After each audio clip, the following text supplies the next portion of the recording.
Hi, welcome back everyone to Online Church. I'm really excited to be able to present to you about sugar and you. This topic is something that's going to be really relevant today, especially as we are in this coronavirus lockdown. How much sugar have you been having over these past few weeks whilst you've been locked down at home?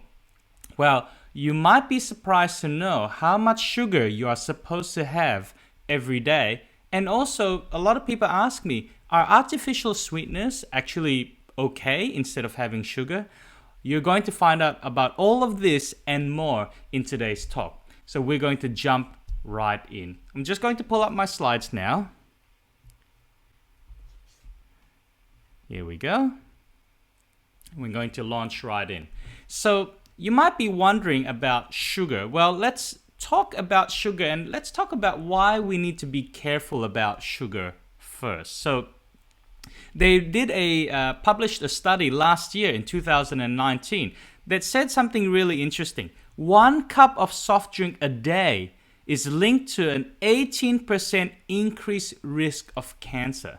Isn't that amazing? So that means that people who guzzle sugary drinks have a higher risk of developing cancer in a decade-long study involving more than 100,000 people. But is it just soft drinks that are the problem? Are there other sugary drinks that we might consider healthy that also could be problematic? Well, unfortunately, that is true as well. In the same study, they found that fruit juices and sugary drinks are linked to an increased risk of cancer. So unfortunately, it's not just your Coca-Colas, your Pepsis, and your Mountain Dews that are going to be a problem.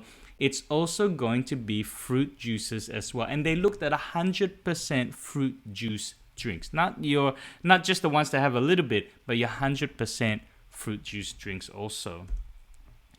Now, you might also be thinking, well, maybe it's only just not so good for my physical health, but what about mental health? Well, in another study called the Whitehall Study 2, they looked at the diets and medical conditions of 8,000 people over a 22-year period by keeping track of diet and doctor visits by participant surveys. And they found that by looking at what participants ate and the sorts of conditions that they went to their doctor for, the researchers were able to analyze correlations between diet and health outcomes. The one thing that popped out was that men who consumed 67 grams or more of sugar per day were 23% more likely to be diagnosed with depression in a 5-year period than men who consumed less than that. So that begs the question, how much sugar is too much? We're going to get to that very shortly. Did you know that the Bible also mentions something very similar to what studies are showing us today? In Proverbs chapter 25 verse 27, the Bible actually tells us that it is not good to eat too much honey. What is honey? It's a type of sugar. So what is sugar actually? Is sugar all that bad for you? Well, let's do a little bit of background here. So sugar is actually part of a group of molecules called carbohydrates. Now, all of us need to have carbohydrates in order to make sure that our body actually runs. So sugar is just one of these types of molecules. Now, I want to show you what some of the main forms of sugar are as well.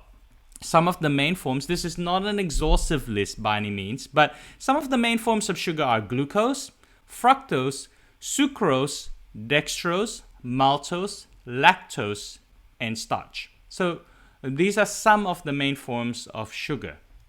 But what happens as we take sugar? Well, sugar activates our limbic reward system.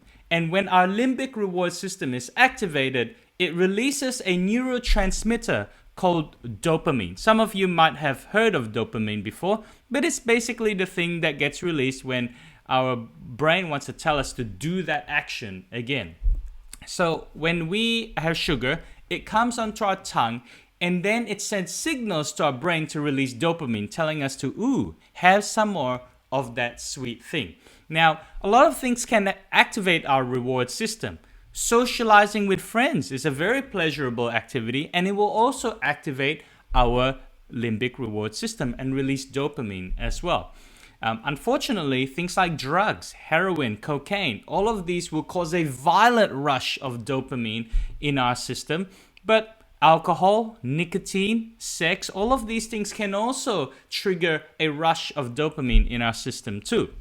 But sugar does the same, but it doesn't release quite such a huge rush of dopamine, just like drugs do. So just important to remember that when we keep having these things that trigger such big releases of dopamine in our system, it can lead to loss of control, tolerance, and cravings. And that's why people, when they have drugs, they will have to start to have higher and higher and higher levels of those drugs because their brain develops a tolerance. So they need a higher amount of cocaine or a higher amount of heroin in order to produce that same pleasurable response.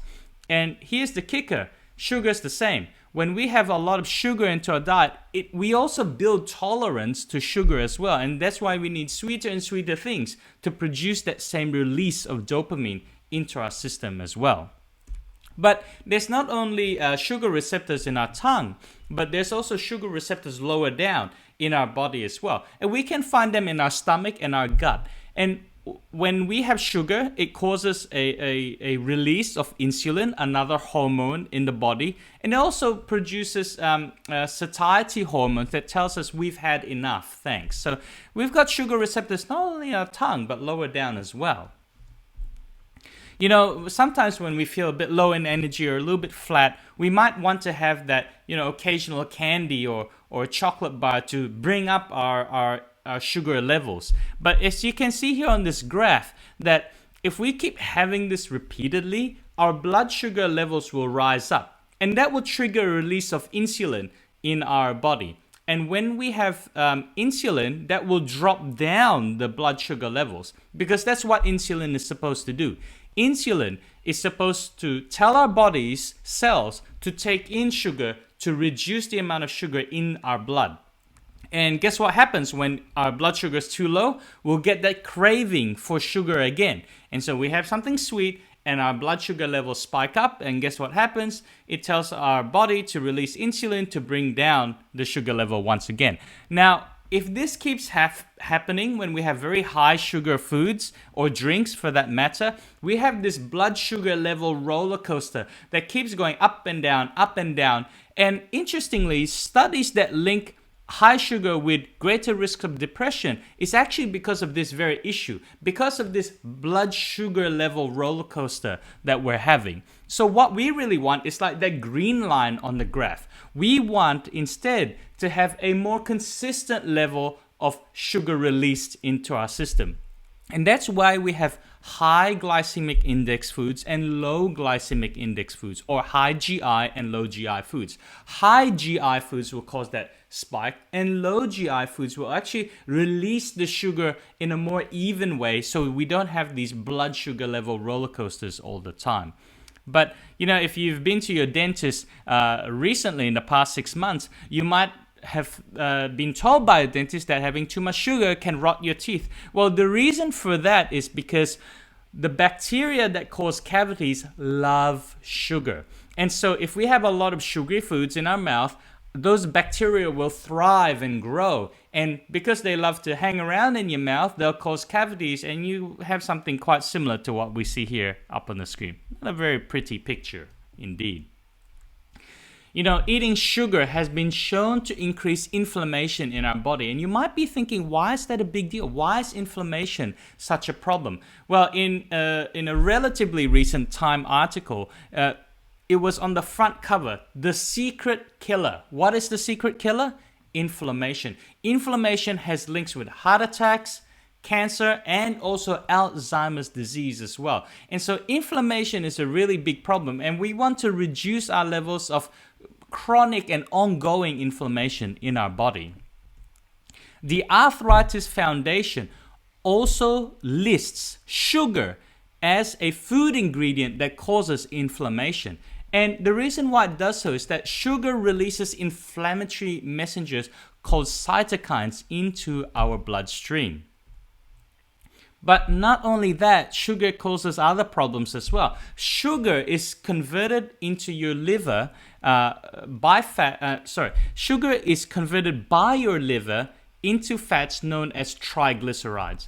A high sugar diet leads to more production of these triglycerides in your liver, which over time leads to what we call non-alcoholic fatty liver disease.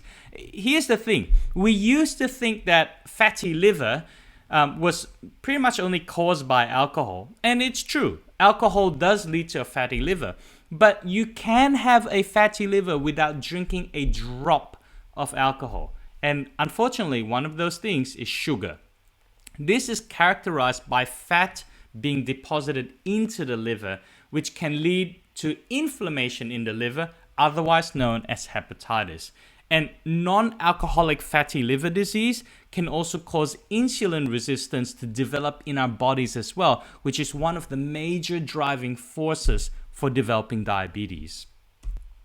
High blood sugars over time can cause all sorts of damage, which is why diabetes is such a deadly disease. Diabetes at the end stage will cause kidney failure, blindness, loss of nerve function. It also dramatically increases your risk of suffering from a heart attack or stroke as well.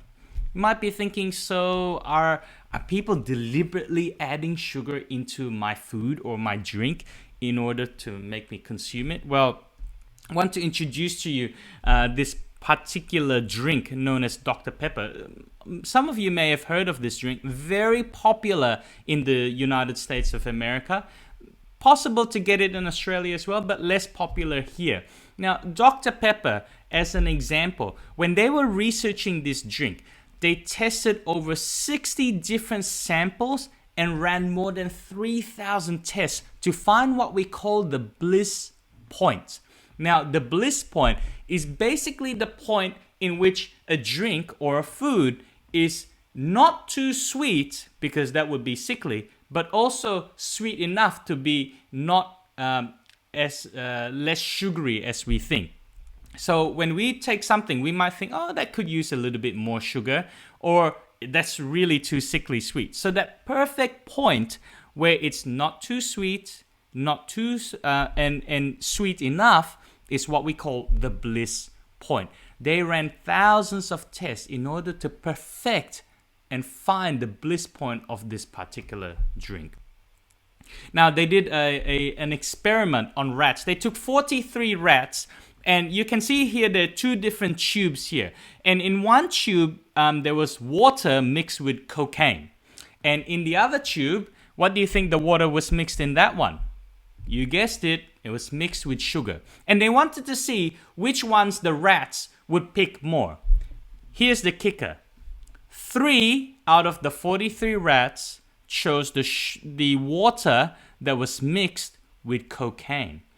And 40 out of 43 rats chose the water that was mixed with sugar instead. So the rats worked harder for sugar water than cocaine water.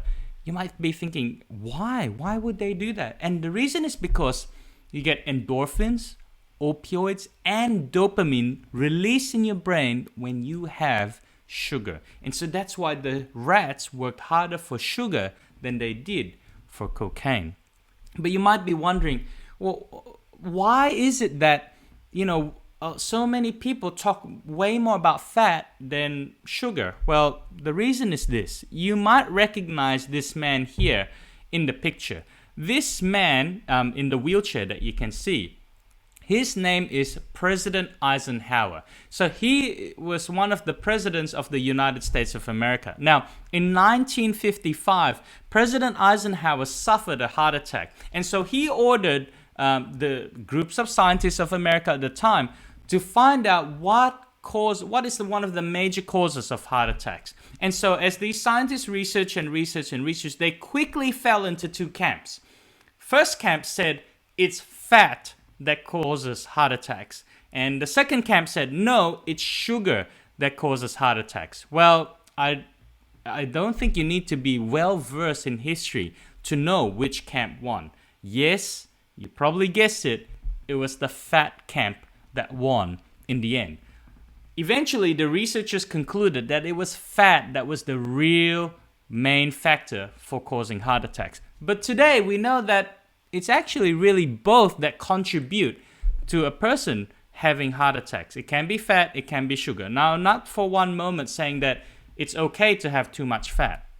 No, that's absolutely not the case. We need to be balanced in our approach. The reality is if you have too much fat and too much sugar, you're going to be at a higher risk of developing heart attacks as well. It just so happened that fat was the one that was demonized and sugar just sort of fell by the wayside, and people didn't talk very much about sugar as being one of the potential causes of heart attacks as well. Now, how much sugar are you supposed to have then? Well, up on the screen. According to the World Health Organization, you are supposed to have 6 teaspoons of sugar per day. 6 teaspoons. That's it. Now, you might be thinking, all right, how much is 6 teaspoons? Well, a single teaspoon is equivalent to 4 grams of sugar. So if you were to calculate that into weight, into grams, 6 teaspoons is equal to 24 grams of sugar. Okay, so that's it. That's how much sugar you're supposed to have. You might be thinking, okay, I think I might be within that. But here's a really amazing and quite frankly shocking statistic. The average Australian eats a whopping 40 teaspoons, not 40 grams, 40 teaspoons of sugar per day. That's an incredible 160 grams of sugar. That's just mind-blowing when you think about it. When you compare that to how much you're supposed to have. You're supposed to have 6 teaspoons. Most Australians have 40, which is 160 grams of sugar. Think that's not you? I advise you to think again. Unfortunately, when we look at supermarket items, 80% of supermarket items that you find there contain added sugar of some description, which means it's very hard for us to stay within the limit unless you're deliberately looking out for it. So what are some things that you might find as being listed as sugar in the ingredients list? Well, our next slide will show you that there are many different names for what we call sugar. You can have a look. Raw sugar is one of them. Dextrose, fructose, glucose, golden syrup, honey, maple syrup, sucrose, malt, maltose, evaporated cane juice, mannose. The list goes on and on. But really, all of these things are one thing. And that one thing is sugar. So let's have a look at some of the content of some common household items. Let's start with the treats.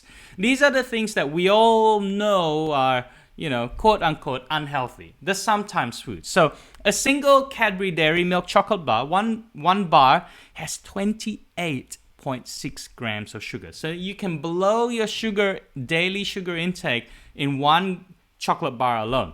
A single Chupa Chup has 7.6 grams of sugar. That's almost 2 teaspoons. Arnott Tim Tams. How many of you only have 2 Tim Tams at any one time? Not sure many people do, but let's say you had a lot of self-control and you had just 2 Tim Tams. Well, those 2 Tim Tams have 16.6 grams of sugar, a little bit more than 4 teaspoons. And your Magnum, 23.1 grams of sugar. So that one Magnum ice cream is just about ready to blow your sugar intake for the day. Not quite, but almost there. What about breakfast cereals? You might be thinking, okay, I eat pretty healthy breakfast. Well, have a look at this. 5 a.m. apple crumble granola, 1 cup of granola, 20.5 grams of sugar. Uncle Toby's Quick Oats. We think, yeah, Quick Oats, pretty healthy. A single cup, 12.5 grams of sugar. You could very easily blow your sugar daily intake in breakfast alone. Now, Wheat Bix, fantastic. 2 biscuits of Wheat Bix, 1 gram of sugar. That's like 1/4 teaspoon. Fantastic. Healthy choice. Kellogg's Corn Flakes, pretty good as well. Single cup of Kellogg's Corn Flakes, 2.8 grams of sugar. That's under a teaspoon. Great option. What about some so-called health foods? These are some popular health foods that are supposed to be healthy for you. An all-natural bakery banana oat slice, 20.1 grams of sugar in a single slice. Go Natural Yogurt, Fruit and Nut Delight, 20.6 grams of sugar.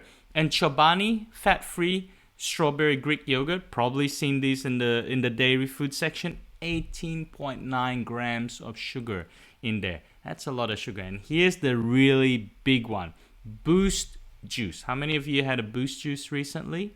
Boost juice. Have a look at this. Not a large size, a medium size of Boost juice.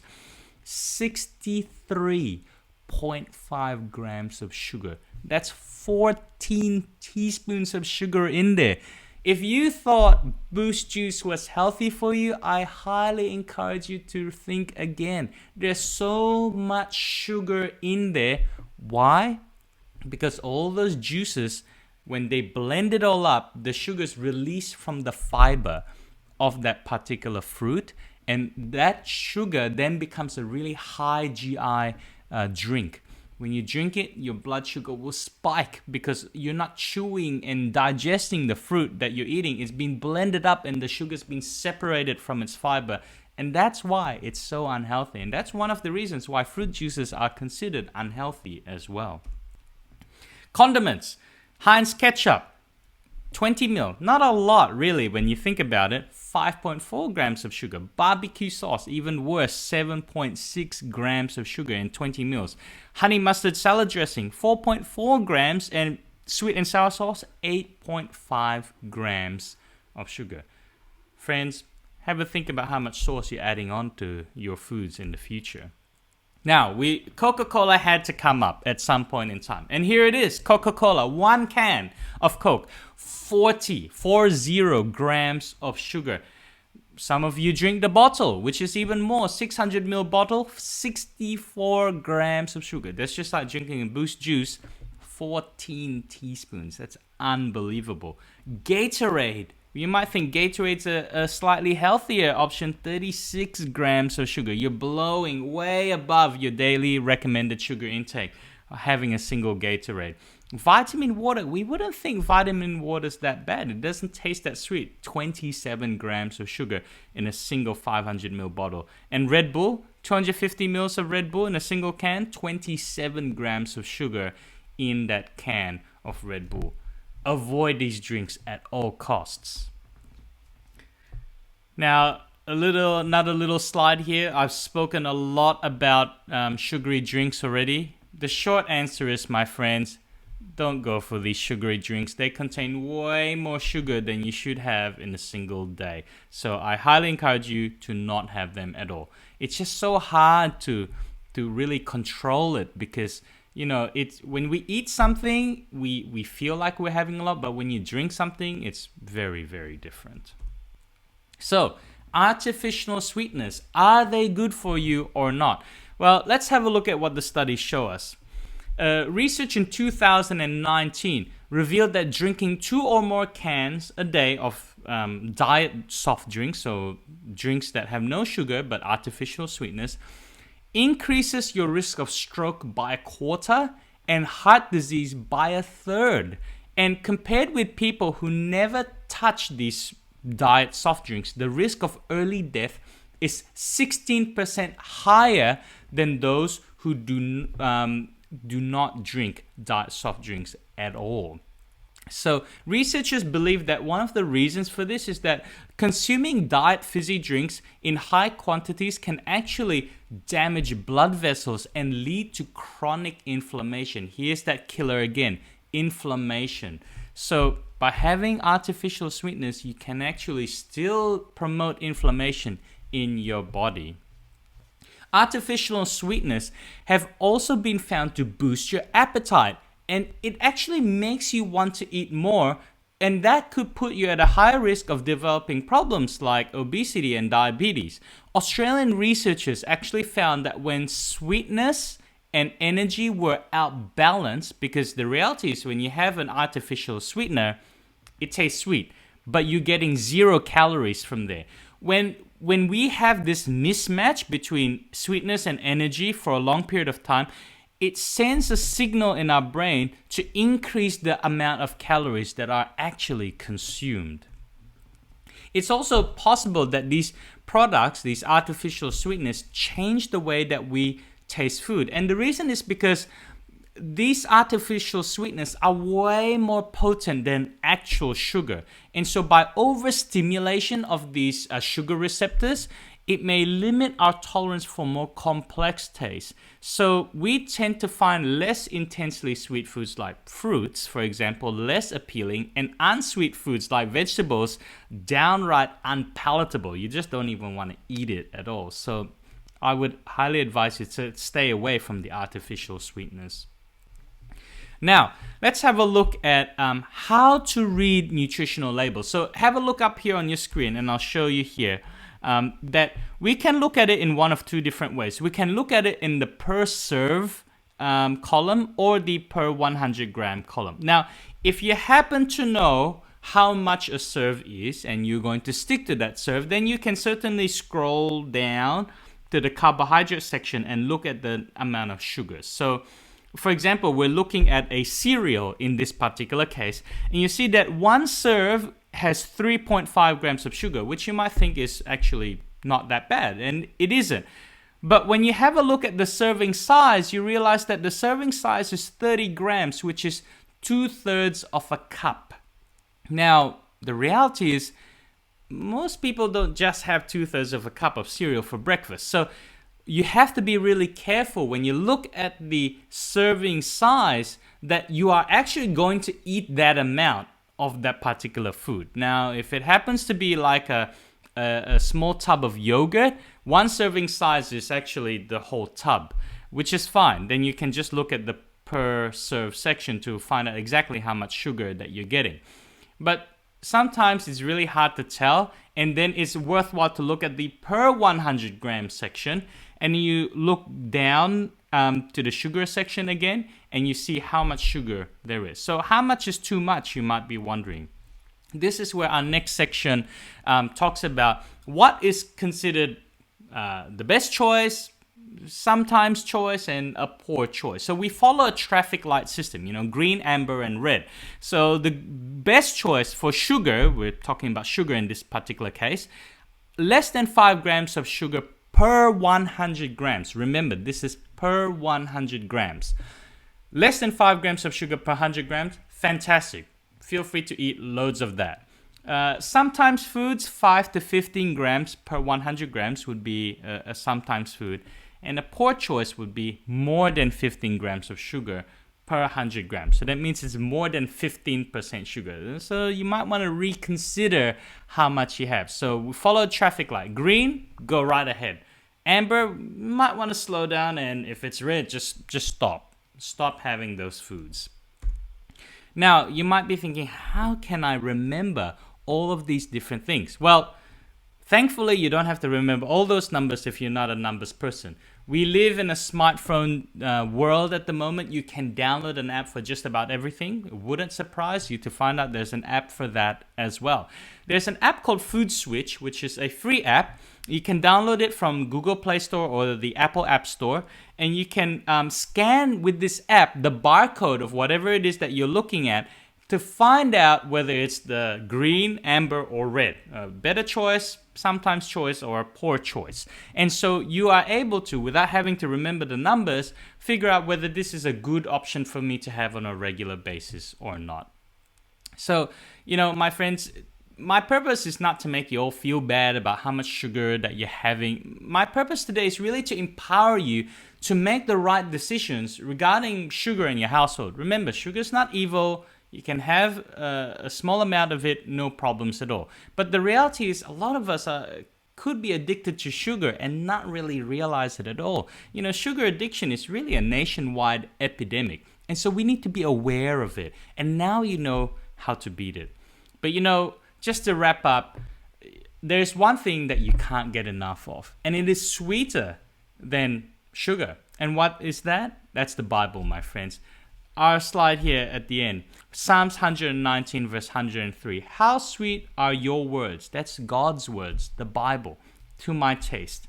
Sweeter than honey to my mouth. I'm so glad that you can't have too much of the Bible. You can't get sick of the Bible. You're not going to have really poor blood sugar levels when you read too much of the Bible. My friends, this is the one thing that you can't have too much of. And I'm really glad that we have something that we can always turn to, especially during these difficult times, a place where we can read something full of words of comfort, full of words of hope.